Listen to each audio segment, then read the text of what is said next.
Muy buenos días, tengan todos ustedes. Es un gusto saludarlos esta mañana y darles la bienvenida a nuestra sesión académica semanal del Hospital Regional Licenciado Adolfo López Mateos.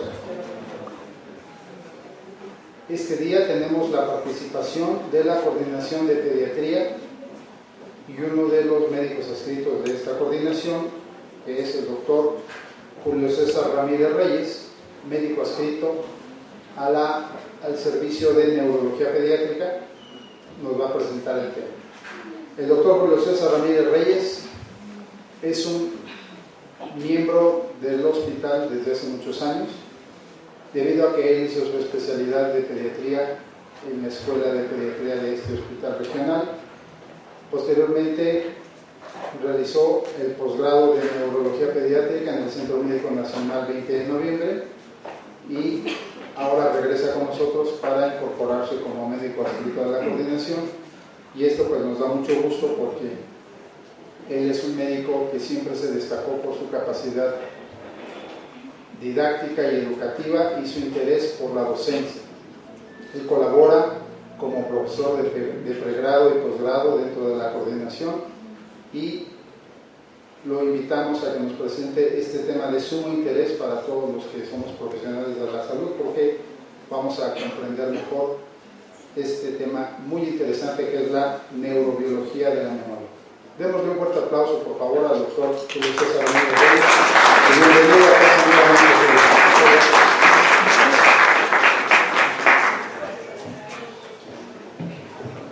Muy bien, buenos días a todos.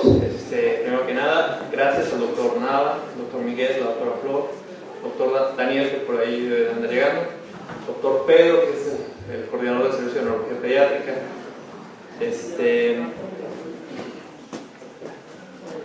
Gracias por la oportunidad. Doctor Robles, que viene aquí, buenos días. Gracias por la oportunidad. La intención de esta charla el día de hoy es tratar de recordar la importancia que tiene el aprendizaje y la memoria sobre nuestra vida cotidiana, nuestra cultura, todo lo que somos y lo que podemos llegar a ser, gracias a la memoria. ¿Okay? Es un tema un poco tedioso. ¿Por qué? Porque ocupa varios circuitos del sistema nervioso, tanto central como periférico. Entonces vamos a tratar de llevar a cabo este ejercicio de la mejor manera. Dicen que si tú lo puedes entender bien es porque tu abuelita te entendió cuando le explicaste. Entonces esperemos que yo lo haya logrado entender correctamente, que para mí es algo que me fascina, y pues que podamos, que se vea algo de este tema. ¿Okay?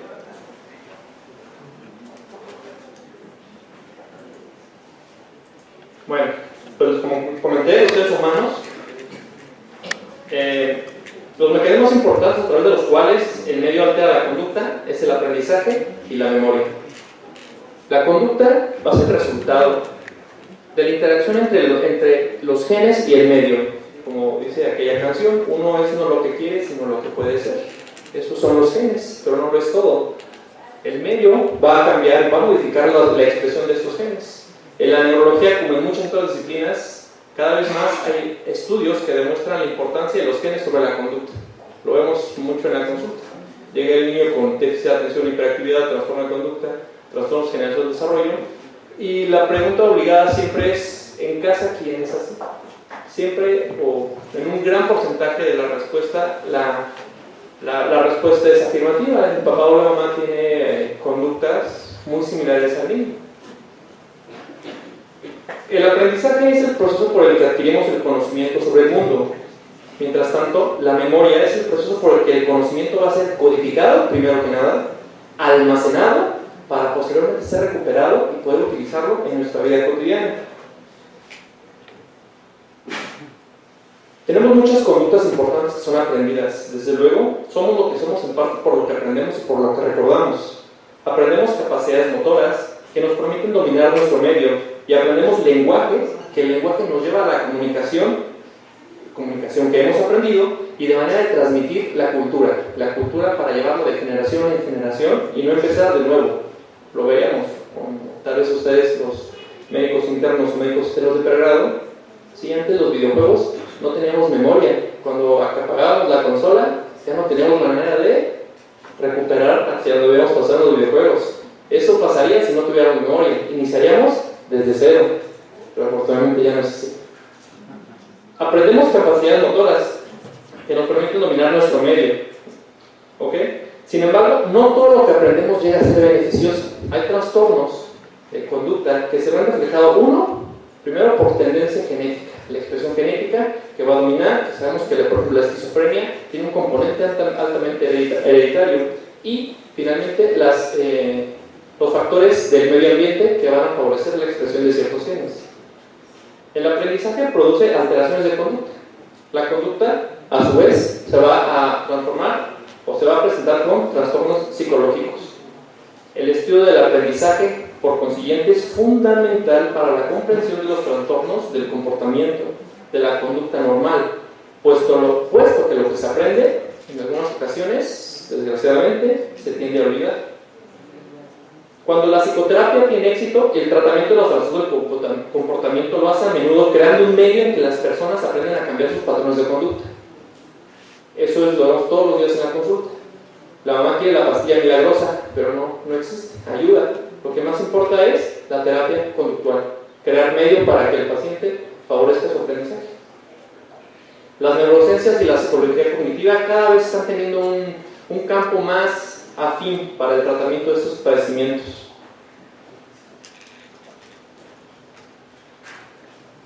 Vamos a tratar de responder esas preguntas. ¿Cuáles son las distintas formas del aprendizaje? ¿Qué clase de información sobre el medio se aprende con más facilidad? Eso es algo muy importante. Los diferentes tipos de aprendizaje originan diferentes tipos de proceso de memoria. ¿Y cómo se almacena y cómo podemos recuperar esta información? En época tan temprana, en 1861, el doctor Pierre Paul Broca descubrió que las personas con una lesión, que posteriormente denominan el área de Broca, presentaban un déficit específico del lenguaje, aparentemente asociado con el recuerdo o la interpretación o producción del lenguaje. Poco después se comprobó otras funciones mentales de la percepción, de los movimientos voluntarios, que se podrían correlacionar con los circuitos neuronales. Está el claro ejemplo de este paciente. Este paciente era un trabajador que una astilla penetró por la órbita y pasó por el lóbulo frontal. Este paciente es muy conocido, muy estudiado porque cambió conductualmente mucho, por lo cual se atribuyó que el lóbulo frontal tenía funciones ejecutivas, conductuales y de estado de ánimo. Ahora, la pregunta sería: si existen sistemas específicos, ¿existirán sistemas específicos para la memoria? Y si es así, ¿en dónde se encuentran? Hasta mediados del siglo XX, muchos psicólogos dudaban de que la memoria tuviese un área específica. ¿Por qué? Porque muchas lesiones en el cerebro tenían repercusión en algún tipo de memoria. En fin, en 1940, sus estudios sobre más de 1000 pacientes con estimulación eléctrica cortical, al estimular un área, demostró que evocaba una respuesta motora sensitiva, y encontró que en algunas ocasiones, no en todos los pacientes, cuando se trataba de evocar una respuesta del lóbulo temporal, tenía algunas respuestas que él denominaba experiencia o vivenciales. A mediados de los años 50 surgen pruebas más convincentes de que los lóbulos temporales son importantes para la memoria, a partir del estudio de pacientes que habían sido operados por cirugía de epilepsia, la cual había sido de difícil control. Es el caso del paciente HM. Es estudiado por la doctora psicóloga Brenda Miller, que fue colaboradora de Penfield. Estudió un paciente de 27 años que tenía 10 años con crisis de difícil control. Se hizo una resección amplia de ambos lóbulos temporales. Estas incluían el hipocampo, el núcleo amigdalino y partes del área de asociación de la corteza temporal. Descubrió que este paciente había perdido la capacidad de retener cosas aprendidas, cosas nuevas aprendidas. Sin embargo, él continuaba con la memoria de hechos pasados y algo que se descubrió que es la memoria mecánica. El paciente acudía a cita mensualmente con la psicóloga, a terapia y al protocolo, y el paciente cada que llegaba tenía que como presentarse y la doctora presentarse a él. Él no podía reconocer que ya era una doctora, aunque llevaba muchos años de verla. Sin embargo, conocía lo que había hecho en la infancia, sabía el nombre de sus amigos, lo que había vivido con ellos, y hacía labores normales. Se ponían a hacer una estrella frente a un espejo y dominaba, después de varios intentos, tenía errores como cualquier persona, pero después de un tiempo dominaba y trataba de hacer esa memoria ya sin errores. Eso se llama memoria de trabajo.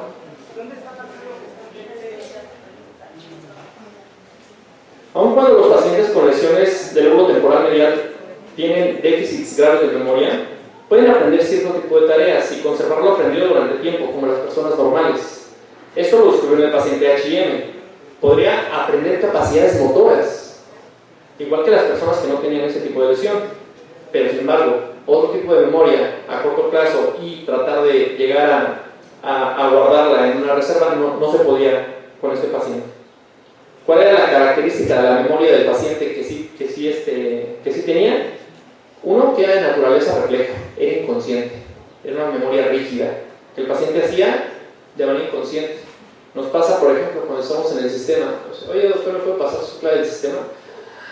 Y no lo sabemos, tenemos que ir al teclado y teclear, y evidentemente sabemos porque lo hacemos todos los días y más de una vez. Es una memoria que se queda de manera inconsciente y es inflexible.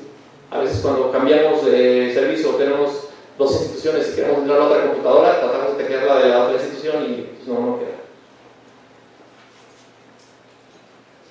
Los psicólogos cognitivos habían diferenciado previamente dos tipos de memoria en los sujetos normales. Una memoria para realizar algo, la denominaron memoria implícita o no declarativa. Ese tipo de memoria recuerda de manera inconsciente.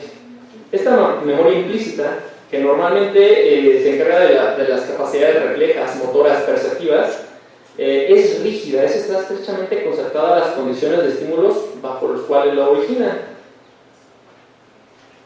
Por otra parte, el conocimiento objetivo de las personas, los lugares, las cosas y lo que significa con ello, llamada memoria explícita de hechos y eventos, ese es un tipo de memoria la cual es más flexible, la hacemos consciente, la hacemos tratar de cierto punto razonar lo que estamos recordando, y esa base de trozos de información es lo que generalmente hacemos en la escuela. Lo que nos enseñan y los que nos piden responder los exámenes es ese tipo de memoria. Bueno, yo sé que la mayoría quieren pasar a la parte interesante de la plática. Bueno, recordar que el maestro de nuestra identidad como seres humanos pues es el cerebro. El cerebro, si lo entendemos como un instrumento de error, mejora, error, mejora, recordemos que somos descendientes de especies inferiores, que el cerebro fue creciendo poco a poco hasta llegar a las funciones superiores, o funciones mentales superiores. ¿Okay? En esta ocasión quiero mostrar el lóbulo temporal, el temporo-occipital, y precisamente esta parte que es la corteza del parahipocampo. El parahipocampo se le van a diferenciar tres zonas, que es la corteza perirenal, la corteza etorrinal y la corteza del parahipocampo. Aquí hay algo que me gustaría que quisiera resaltar. Esta corteza, además de encargarse del estudio de la memoria, del inicio de la entrada como de salida de la memoria, es una entrada directa para el único estímulo que no pasa por el tálamo. Y el tálamo, quiero que lo entiendan como que es una cosa increíble, que no entendemos totalmente y nos cuesta mucho trabajo estudiar porque no hay un libro que te diga bien cómo es el tálamo. Pero el tálamo es el relevo, es como la central de autobuses. Ahí todo llega y todo sale de ahí, excepto una cosa: el olfato. Ustedes lo van a ser conscientes ahorita. ¿Qué pasa cuando vamos caminando por ahí y perciben algún aroma, un perfume? Ese perfume le trae a mi abuela. En fracción de segundos llega el reflejo, llega el recuerdo de su abuelo que usaba ese perfume. Y así, cualquier cosa en la vida. Ese es el estímulo más primitivo que tenemos. Los humanos lo hemos dejado a un lado por otro tipo de estímulos, principalmente el visual. Los humanos son sumamente visuales, por eso el aprendizaje es muy importante de manera visual. Si hacemos una vista lateral del cerebro, el lóbulo temporal está limitado por el surco lateral. ¿Okay? Y algo muy importante también para la memoria es el sistema límbico. El sistema límbico es fundamental para la memoria, principalmente la memoria inconsciente. El sistema límbico está formado por diferentes estructuras: el hipotálamo, el epitálamo, el tálamo, el epitálamo, ¿okay? La corteza del cíngulo, y manda aferencias y eferencias hacia regiones más profundas del cerebro. Recordemos que esta es la parte visceral de nuestro cerebro. ¿Qué pasa con los animales? Los animales, cuando perciben algún aroma desagradable, veneno o algo que esté en descomposición, genera la sensación de rechazo. Entonces llega el estímulo olfatorio hacia la corteza asociativa. El animal, de manera biológica y de manera genética y por herencia, ha tenido esta capacidad de discernir entre algunos estímulos olfatorios, y el hipotálamo y el tálamo va a enviar prolongaciones hacia el tallo cerebral y el cerebelo. ¿Y qué va a hacer? Si es un estímulo desagradable, se va a ir, le va a generar hasta cierto miedo, pero por el contrario, si es un estímulo gratificante, va a enviar prolongaciones hacia los núcleos, ¿cuál? Salivatorios, lagrimales, dorsal del vago, que se encuentran en el tallo cerebral. Ahora, el cerebelo cada vez ha sido más importancia, y su estudio ahora en las cuestiones del aprendizaje. El cerebelo pequeño es sumamente importante para las cuestiones del aprendizaje de manera motora, pero también es muy flexible. Hay personas con resección del cerebelo. Conozco una cirujana que tuvo un EBC fosa posterior, tuvo resección de medio cerebelo y actualmente opera. Entonces el cerebelo es bastante noble cuando tiene una lesión. Si hacemos un corte de esta parte del cerebro donde pensamos que está la zona del parahipocampo y del hipocampo, tenemos que la corteza hace un pliegue, por eso se llama hipocampo, porque figura lo que es una cola del caballito de mar o cuerno de Amón, un cuerno de carnero. Esta es la entrada y salida para la información. Esta pequeña parte del cerebro nos define como especie, como cultura, como todo, porque esta es la entrada y salida de todos los estímulos. Un esquema un poco más explicativo dice: las áreas de asociación. Recuerden que todos tenemos áreas primarias y secundarias. Las primarias, como todos sabemos, la visual, somatosensitiva, motora, ¿okay? Pero hay otras zonas que son igual de importantes, es decir, zonas de asociación. Las zonas de asociación parieto-occipital, temporo-occipital, frontal. ¿Qué hace? Asocia diferentes estímulos. Por eso es muy importante que cuando se trata de aprender, le demos más de un estímulo, no solo el visual, auditivo. Y si le damos un estímulo emocional, el aprendizaje va a quedar muy, muy consolidado, codificado y después consolidado si lo seguimos repitiendo. ¿Alguien de ustedes podrá hacer la raíz cuadrada ahorita? ¿No? Yo creo que sí. Con la calculadora. Ya hicieron de una memoria que era explícita, que ocupábamos el razonamiento, ya la hicimos automática y sacamos la calculadora. Y ya lo hacemos inconsciente. Aquí está. ¿Ok? Todas las áreas de asociación, por ejemplo, vemos a una persona, sentimos la mano de alguien e identificamos muy probablemente quién sea. Si es alguien muy conocido y que identificamos el tamaño de su mano, sabemos que si alguien toca la espalda, sabemos quién es por su altura, por su mano, por la forma en la que te toca. Eso genera un estímulo. Envía a la zona del parahipocampo y de la corteza perirrenal. Estas van a converger sobre la corteza otorrinal. Por lo tanto, lesiones tan pequeñas como 2 milímetros en esta corteza pueden generar déficits en la memoria.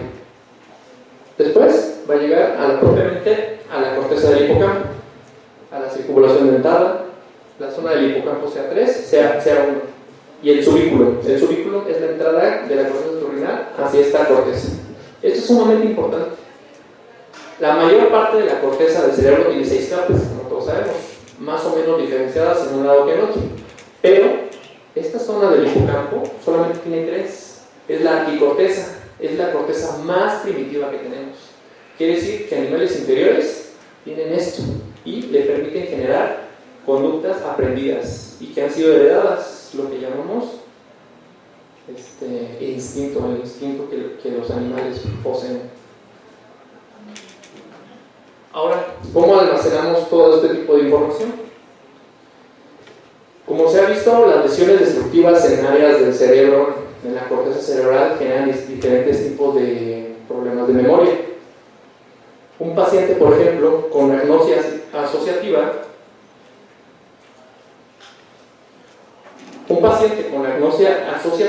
es capaz de copiar el dibujo. Aquí es una tacita de café, de té, perdón. Copia, pues no es que lo haga perfecto, pero copia muy bien el dibujo. Sin embargo, no puede identificar el objeto. Eso se le conoce como agnosia asociativa, y es una lesión en una pequeña parte de la corteza. Ya no salimos del temporal, estamos hablando de la corteza parietal, parieto-occipital. Ahora, ¿qué pasa si el paciente tiene agnosia perceptiva? ¿A qué se le llama? El paciente no puede copiar inclusive figuras muy simples, como un círculo o un cuadrado. Sin embargo, puede mencionarlos. Ahí hablamos de la importancia de la corteza cerebral como almacenamiento de la información. La memoria semántica es ese tipo de memoria a largo plazo que va a abarcar conocimiento de los objetos, de las personas, de los hechos, de los conceptos, lo que aprendemos todos los días, sino finalmente como médicos, como ingenieros, como enfermeros, a lo que se dedique. Ahora, la parte visual. El conocimiento verbal y visual de los objetos significa diferentes circuitos. El conocimiento visual supone una mayor especialización. Por ejemplo, el reconocimiento visual de las caras de los objetos inanimados está representado en diferentes partes de la corteza. Lesiones de la corteza inferotemporal, occipital, puede ocasionar prosopagnosia, que se conoce como incapacidad de reconocer rostros previamente o familiares, previamente que ya identificamos. Estudios actualmente de neurología funcional, el PET y estudios de resonancia magnética funcional nos permiten corroborar todas las teorías psicoanalíticas que se estuvieron llevando en los 2 siglos pasados.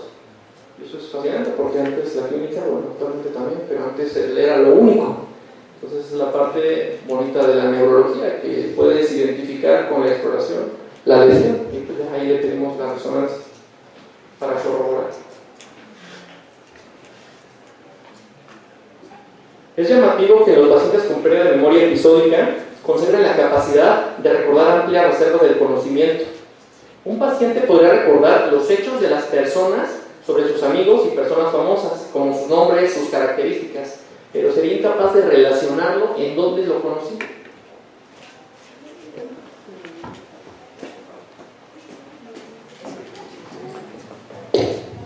Esta es la parte a la que se le asocia el lóbulo frontal. El lóbulo frontal se encarga de dar la relación de una persona, un acontecimiento, con algún hecho reciente o pasado. Entonces, tenemos el involucro de diferentes cortezas: corteza parietal, corteza temporooccipital, la corteza occipital y la corteza frontal como almacenes de información, cada una para diferente tipo de información.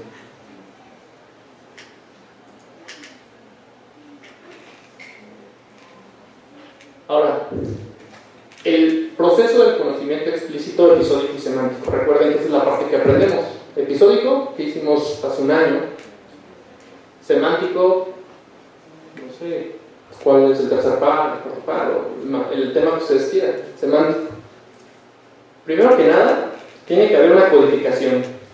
Ese es fundamental. Y ese es un punto importante de la patología en los niños con trastorno por déficit de atención y hiperactividad. ¿Por qué? Porque para que una persona codifique, si yo les hablara ahorita en arameo, no aprendería nada, aunque pareciera, pero no. Estoy tratando de explicar de la mejor manera para que ustedes codifiquen. Tal vez tenga la atención de la mayoría de ustedes, tal vez no, pero si no tenemos atención, no vamos a poder codificar, no vamos a poder tratar de interpretar todos los estímulos que estamos teniendo: estímulo visual, estímulo auditivo. Probablemente ustedes ahorita están recordando sus clases de neuroanatomía de la facultad. La extensión y la naturaleza de la codificación son de vital importancia para determinar cómo se recordará el material aprendido. Es decir, si andamos inquietos de que tengo un pendiente en piso, si estoy con el celular, si estoy preocupado por alguna otra cosa, la atención va a estar dispersa y no lo vamos a poder aprender. Y algo fundamental que espero que quede para todos nosotros, porque todos, aparte de ser servidores públicos, servicios de la salud, somos maestros. El almacenamiento de la memoria es más potente cuando uno tiene una motivación. La motivación es fundamental Y hablar de motivación es hablar de otro capítulo de neurofisiología, entonces no va a ser como tal el tema, pero sí es muy importante comentarlo en la memoria. Si no te motivan, no vas a aprender. Y está más que demostrado que si no hay un estímulo motivador, el aprendizaje cada vez es menor. Cuando te dicen en el pase de visita, son inútiles, no sirves para nada, mañana no te quiero ver aquí. No son tan motivadores. Aunque también les voy a decir una cosa, la percepción es de cada persona. Hay personas que dicen, sí, tienes razón, mañana me salgo. Pero hay personas que dicen, va a ver, canijo, va a ver mañana y le voy a responder lo doble y voy a ser mejor que él. Eso va a depender de cada persona. La consolidación, que es el otro camino, incluye procesos que van a alterar de forma reciente la información almacenada. Esta es aún lábil. Para hacerla más estable con miras al almacenamiento a corto plazo. Aquí hay algo sumamente interesante de la neurobiología.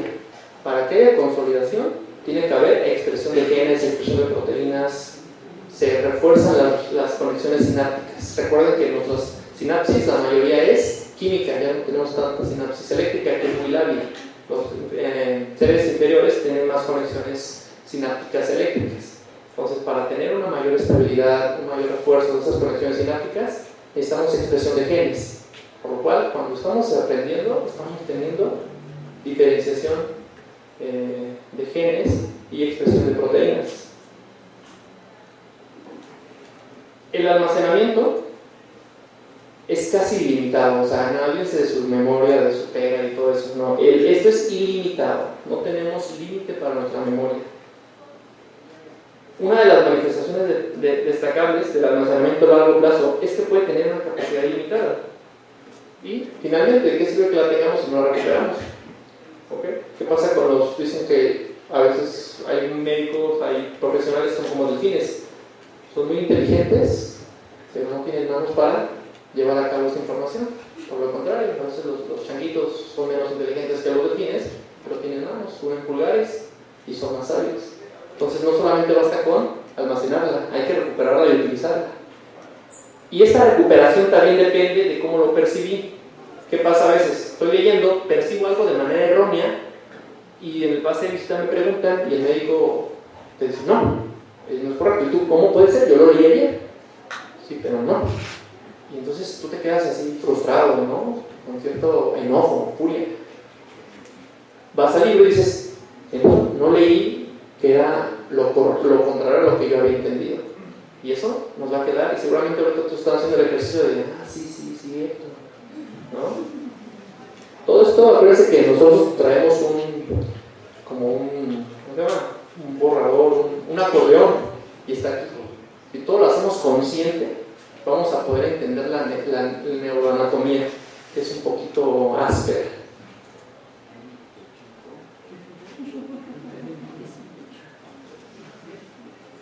Bueno, la memoria implícita es la que les comenté que no es consciente, es muy mecánica, lo hacemos de manera ya secuencial, ¿ok? Como que pedalear una bicicleta, conducir un carro. Cuando empezamos a manejar, ¿no? Pensamos, ¿no? Metes clutch, ¿cómo se llama? Velocidad, sacas, metes y vas espejeando. Ahora hasta vas chateando y publicando y una foto. ¿No? Eso, o sea, no es lo ideal, pero lo podemos hacer. Imagínense antes cuando estuviéramos empezando a manejar, sería prácticamente imposible. Bueno, entonces vamos a llegar a la parte de la memoria declarativa. Esta es una memoria sumamente interesante, es muy rudimentaria, pero sigue siendo útil en la vida. El condicionamiento clásico. Aquí hay dos tipos de memoria no declarativa que son las más importantes. La no asociativa y la asociativa o de condicionamiento. La no asociativa se refiere simplemente a algo que haces sin ningún estímulo, que vas haciendo una y otra vez, si acaso con un estímulo.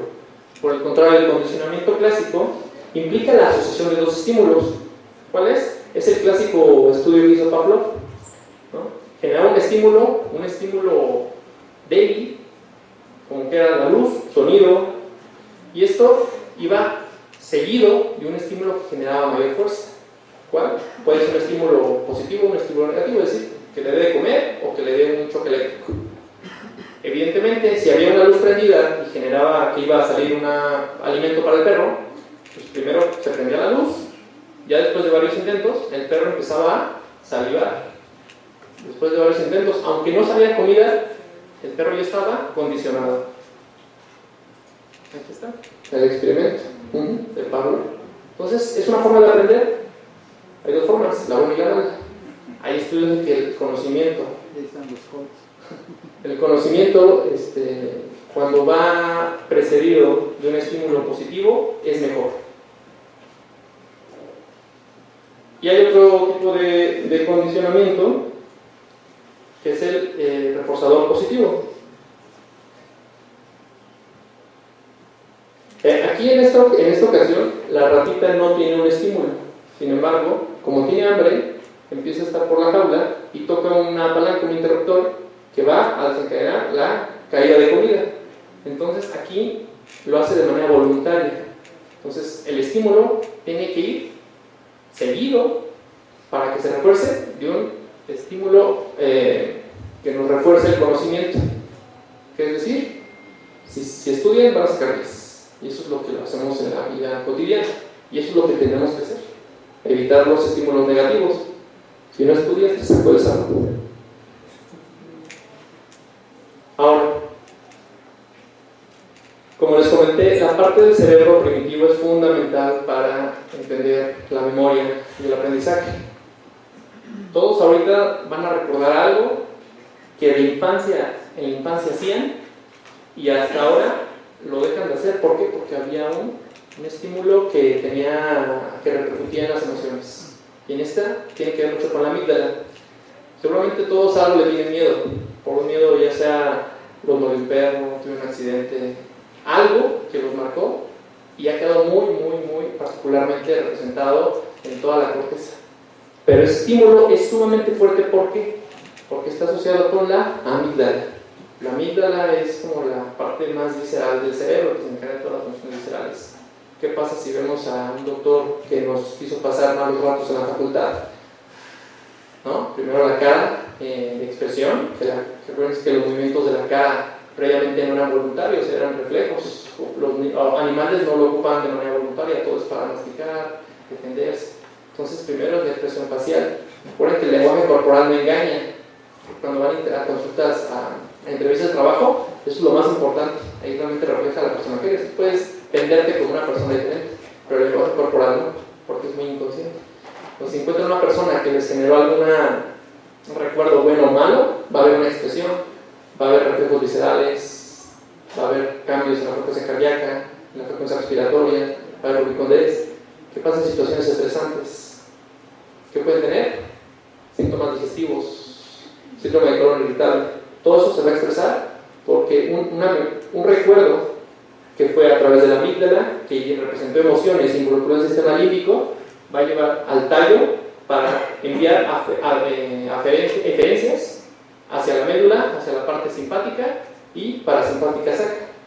Y ahí es porque cuando estamos estresados, una situación estresante nos puede dar diarrea o estreñimiento.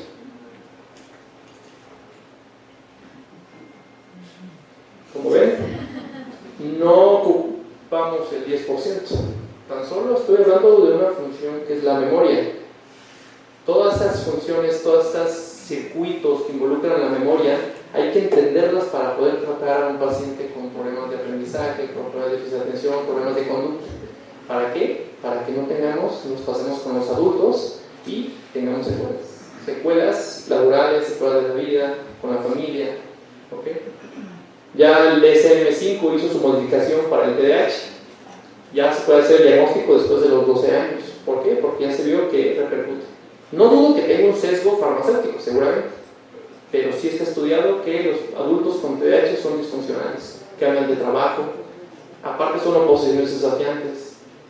Esos pacientes en particular son un reto para el médico, para la familia y para los maestros, porque tienen que hacer ejercicios, tienen que cambiar su práctica para generar ¿qué? Motivación. Volvemos a la motivación. ¿De qué depende la motivación? De algo que se llama dopamina. La dopamina dopamina está alterada en los sistemas de los pacientes con TDAH. Es el sistema gratificante. Y no es que no lo tengan, porque de hecho lo tienen. A un niño con TDAH, pónganlo a jugar videojuegos, puede estar días, ¿no? sin pararse al baño, sin comer. ¿Por qué? ¿Qué hace el videojuego? El videojuego genera gratificación. Yo tengo tantos puntos, yo tengo tantas vidas, ¿no? Yo quiero seguir al siguiente mundo. Esa parte gratificante es la que hace falta en las escuelas con los niños que tienen TDAH. ¿Y qué hacen los maestros? No, llegan al psiquiatra, al doctor, está loco. Pero realmente nuestros maestros y nosotros como maestros nos hace falta esa capacitación para generar la motivación en todos los alumnos.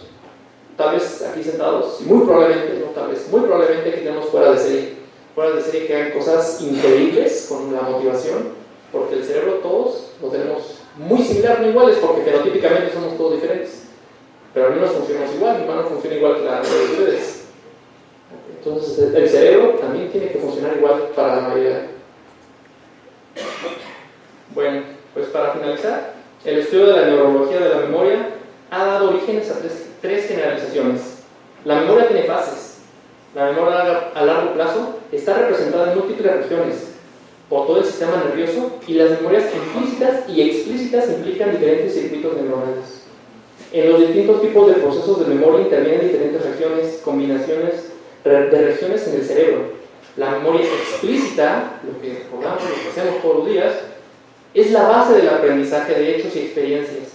El conocimiento va a ser flexible, puede ser recordado por el esfuerzo consciente y se puede expresar verbalmente.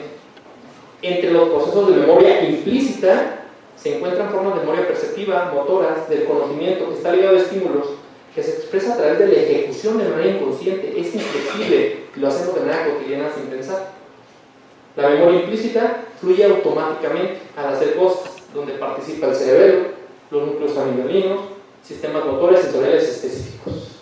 Imaginen que día a día tengamos y ocupemos nuestro 100% del cerebro para llegar primero a aprender y llevar a la memoria para después utilizarlo. Teníamos una cosa increíble, no solo como médicos, sino como mexicanos. Y pues gracias.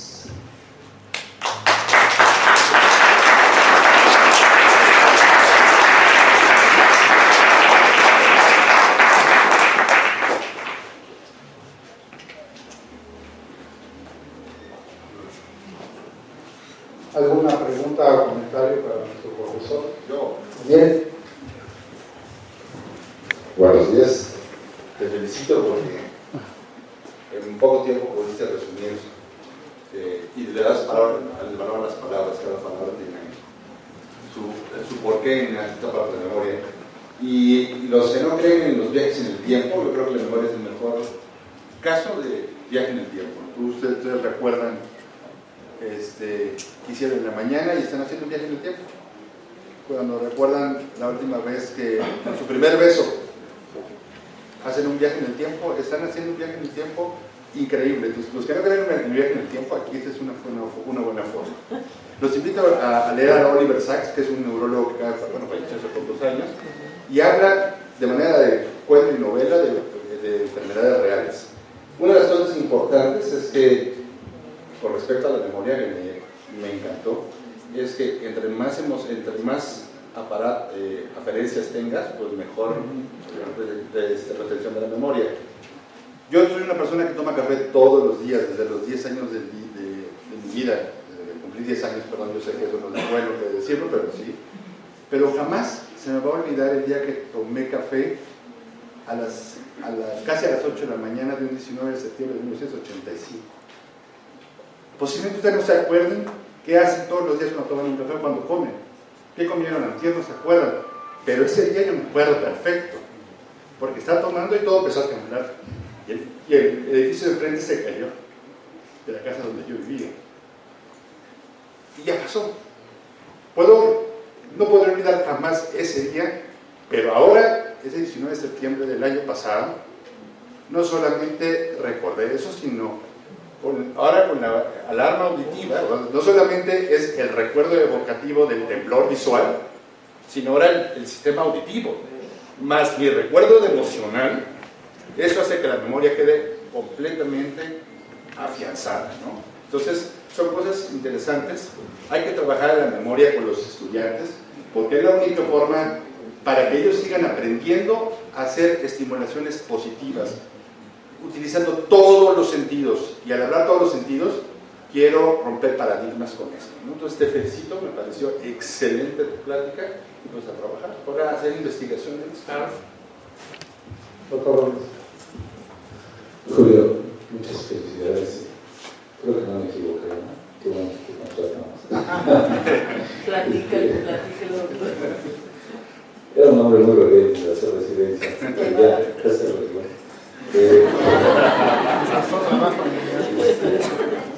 mira, yo entiendo que ayer lo decía, como lo escribió, y mencionaste hace un momento que pues, los psicólogos sabían cómo evolucionaba el niño, pero no sabían cuál era la estructura anatómica que iba desarrollándose, o al menos así se consideraba. Entiendo que se desarrolla a través del instinto, luego la lógica y la formalidad concreta, la formalidad abstracta, y se va generando la inteligencia, entendiéndolo así. ¿En qué momento el niño, bueno, ya el adolescente tal vez o el escolar, se hace consciente, hace conciencia de todo ello y aplica el aspecto de voluntad? Es decir, esto lo voy a manejar a voluntad, lo voy a controlar a voluntad, y por otro lado voy a utilizar esta reserva de memoria. Y si hay algunas estructuras anatómicas que regulan la voluntad, regulan el control de eso, ¿y dónde está la conciencia de todo ello? ¿Existe un factor anatómico ahí? Sí, hay una parte de la voluntad que tiene que ver mucho el sistema límbico. El sistema límbico, las emociones regulan la voluntad. Por una parte, sí, efectivamente los psicólogos estudiaron toda esta parte del desarrollo. Sin embargo, desde el punto de vista biologicista, un recién nacido nace con parte del sistema nervioso central sin mielina. Este proceso de mielinización lo va teniendo poco a poco y va empezando a tener movimientos o reacciones aferentes voluntarias. ¿Qué es lo primero que hace un recién nacido? Voltea. Un recién nacido voltea y sigue la mirada de manera voluntaria. O sea, ahí ya hay voluntad. No es consciente de sí mismo, no es consciente de sus manos, de sus pies, de las personas. Y esa conciencia la empieza a adquirir a partir de los 8, 9 meses de edad. Y es ahí donde vemos algo muy característico. Un niño de esa edad, característicamente, cuando ve al consultorio, nos identifica, llora. ¿Por qué? Identifica rostros ajenos. ¿Okay? Ahora, y estos periodos ya de funciones ejecutivas más elevadas es a partir de los 5 años. Hasta a partir de los 5 años nosotros podemos hacer un estudio que se llama psicometría. La psicometría conlleva todas las funciones y nos podemos hablar de un coeficiente intelectual, lo que se establece. Y las estructuras son cachos de funciones para generar una voluntad. Estímulo visual, táctil, auditivo, todo eso, llevar a la voluntad para llevar la eferencia a través de los núcleos de la base y posteriormente ya los movimientos como conocemos por la vía piramidal, que más que ser activadora, recordemos que es inhibitoria para controlar nuestros movimientos. Doctora. Yo tengo una pregunta Permítame. respecto a un comentario y pregunta. Ya hay estudios bien realizados, y eso escuché uno de la Asociación Canadiense de Pediatría, sobre las consecuencias de todos los medios, el uso de medios electrónicos en los chicos. Entonces ya está descrito las situaciones desde el punto de vista conductual que está pasando con los chicos. Y también ya por ahí empiezan a salir estudios sobre cómo afecta cognitivamente estar tanto tiempo en redes sociales. Ese estudio que se hizo desde chicos de escolares de 8 a 13 años y un seguimiento a largo plazo en cuanto a conducta, ¿no? Mi pregunta es, con todo este uso y abuso de los medios electrónicos que tienen los chicos, ¿se puede ver afectada también la memoria? Sí, algo que no comenté porque es otro tema enorme, es algo que se llama el sueño. El sueño es una cosa fascinante, no lo entendemos si es que no empezamos a tener trastornos del sueño. Los niños que no duermen bien, probablemente se van a la cama, pero le hacemos un video o un registro de electroencefalograma, no tiene un sueño maduro. El sueño es sumamente importante para afianzar el aprendizaje. ¿Qué sucede? Van a la consulta, su niño no aprende. Ese es el motivo de la consulta. Lo mandan de la escuela porque no aprende y y el niño genera trastornos ya conductuales, porque imagínense una persona que no aprende, se angustia y empieza a tener pérdidas de esfínteres, todo lo que ya sabemos de la pediatría, ¿no? Pero si lo vemos desde la esencia, le hacemos el interrogatorio, fíjense que sí, el niño para empezar duerme en la misma cama que los papás, o en la misma habitación, patea, se levanta, grita, llora, tiene terror nocturnos. Le hacemos el interrogatorio y resulta que el niño prácticamente duerme viendo redes sociales, duerme jugando videojuegos. ¿Y qué hacen todas las redes sociales? Por decir redes sociales, pero realmente todo es un estímulo masivo al cerebro. Estamos así, boom, boom, boom, boom, boom, boom, y vemos memes, vemos noticias, cantidad de información que llega a nuestro cerebro, que cuando nos vamos a dormir, aparentemente dormimos, pero el cerebro sigue pum, pum, con descarga. Como comenté, el cerebro del ser humano es sumamente visual. Ya dejó de ser la parte del olfato, pero es sumamente visual. Entonces, toda esa carga visual hace que los niños no descansen. Si no descansan, no aprenden. ¿Ok? Y está la otra parte. Los niños con TDAH que tienen problemas de la dopamina, no quiere decir que su cerebro no la produzca. Quiere decir que tiene problemas para liberar dopamina. ¿Y cuál es el problema? Que no se motiva. No tiene recompensa. ¿Qué pasa con los viejitos que les dan dopamina? Empiezan a dar dopamina por deficiencia de dopamina. Tienen algo que se llama síndrome de secreción de regulación dopaminérgica. Les encanta apostar, tienen exceso de dopamina, les encanta andar por ahí, no se satisfacen, se vuelven adictos a las apuestas. Y esa es la función importante de la dopamina. Entonces sí, los videojuegos tienen mucho que ver. ¿Para qué? Para el descanso y que no regulen bien la dopamina para tener algo que les sea gratificante. Antes decían, yo con un juguete, un caballo de madera eran felices. Pero ahora no, ahora ya tienen baja tolerancia a la frustración, todo está a la mano, les vamos a facilitar demasiado la vida. Bueno, todavía me tocó saber. No sé si respondí la pregunta. Pedro. Julio, felicidades por la presentación. Yo creo que una de las cosas que nos enfrentamos en neurología pediátrica es pues, que llegan las mamás a la consulta referidos por pediatras o por los maestros, sobre todo, que ya tienen hasta sus neurólogos de referencia de manera particular, porque el niño pues, presenta todos estos tipos de problemas. Entonces, pues, ya llegan queriendo para que les hagamos un electroencefalograma o qué les vamos a hacer, porque no aprenden. Ese es el comentario inicial de la consulta. Entonces, yo creo que aquí lo que tenemos que ver es pues, ¿qué pasa con todas estas vías? Porque esto pues, es de origen desde el nacimiento. Nosotros, si recordamos, muchos de los niños que están en los cuneros, en la UCI, pues, sufrieron una hipoxia perinatal de alguna manera, y esto pues, puede generar alteraciones en todos estos sistemas hipocampales, parahipocampales, que pueden trastornar pues, el aprendizaje de una manera posterior. Yo les comentamos, los niños no nacen hablando, no nacen haciendo cosas hasta que no les toca hacerlos. Pero si nosotros prevenimos la alteración funcional de estas vías que acabo de comentar, pues yo creo que eso es uno de los tratamientos o de los diagnósticos antes de que el problema se establezca. Entonces yo creo que hay que establecer un programa desde la etapa del lactante para identificar a través del neurodesarrollo que el niño no tenga esos problemas ya en la etapa escolar. Y entonces eso yo creo que sería un buen tema también para abordar a los pacientes desde el lactante. No sé qué piensas de eso. Sí, claro, de hecho la parte del hipocampo es sumamente lábil a los cambios de oxígeno. Esa es la parte más sensible del cerebro para los cambios de oxígeno. De hecho, doctores de patología no me dejarán mentiras en el estudio de la parte del hipocampo para ver si el paciente tuvo anoxia previa a su muerte, ¿no? ¿Estoy de acuerdo? No. Fue un médico interno. Bueno, no fue bien, fue de aquí. Ahora es R1 de patología. Sí, a mí me encanta ver médicos internos acá. Solamente dos cosas rápidas. La primera, más para dimensionar lo que comentaba del almacenamiento. Y tenemos 100 millones de neuronas, 100.000 millones de neuronas, más de 10 a 15.000 posibles sinapsis. Dicen las matemáticas que podemos almacenar como 1000 años de información si diario estamos viendo una serie televisiva. Entonces, para que no tengan excusa ni pretexto todos de que mi memoria es reducida, ¿no? Podemos aprender lo que querramos. Y punto número 2, quiero dar es una primicia, quiero antes de quiero que lo sepan, la Coordinación de Ciencia e Investigación, en el apoyo de todas las autoridades, han querido que siempre saliera con proyectos innovadores. Quiero comentarles que este año vamos a se va a proponer, gracias a los doctores, al doctor y al doctor Pedro que están impulsando la educación, se va a iniciar la especialidad de neurología pediátrica en el hospital. Entonces, estamos en el proceso y los felicitamos.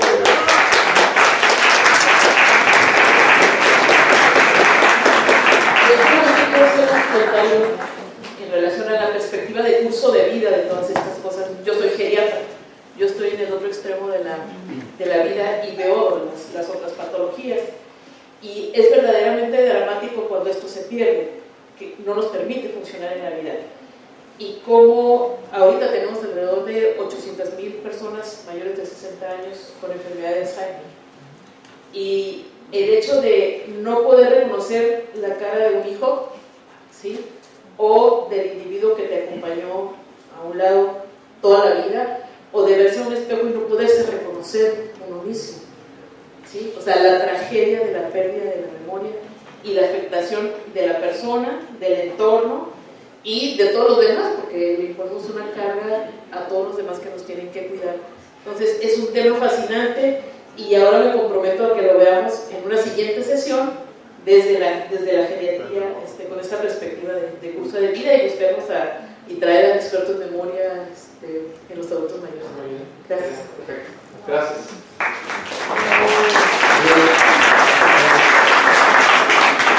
Desde el punto de vista de la educación médica, hoy en día el boom es el aprendizaje significativo, que va mucho con la memoria, hacer que los jóvenes aprendan, pero que no se les olvide nunca el conocimiento. Y un ejemplo muy fácil de cómo funciona el área de Broca, que es donde concluyen las palabras, las formas y las imágenes, es, por ejemplo, si yo les digo que les voy a contar un chiste de un cubano, inmediatamente ustedes traen a su memoria la imagen de las chicas de William Levy, obviamente, y los demás vemos a un amigo cubano o a alguien de la Sonora Matancera o a algún cantante o a una cubana muy guapa, ¿verdad? Niurka, por ejemplo, ¿verdad? Yo inmediatamente me acordé de Niurka, fíjense, dijo la doctora una cubana y me acordé de Niurka en milésimas de segundo. Pero si yo les cuento el chiste con mi voz normal, pues su cerebro dice, no es coherente, el doctor dijo un cubano y yo estoy hablando con un cubano. Pero si yo les digo, oye mi hermano, fíjate que yo estaba aquí en la casa, en la costa, en la playa, inmediatamente su cerebro, su área de Broca dice, perfecto, venga el chiste del cubano. Es bien interesante el cerebro y la memoria, y una de las mejores formas de mantener el cerebro vigente es con la risa. Así que después de Flor vamos a hablar de los beneficios de la risa y la neurofisiología de la risa, y lo importante es para no tener ese deterioro cerebral. Ahora cuenta el chiste. Sí.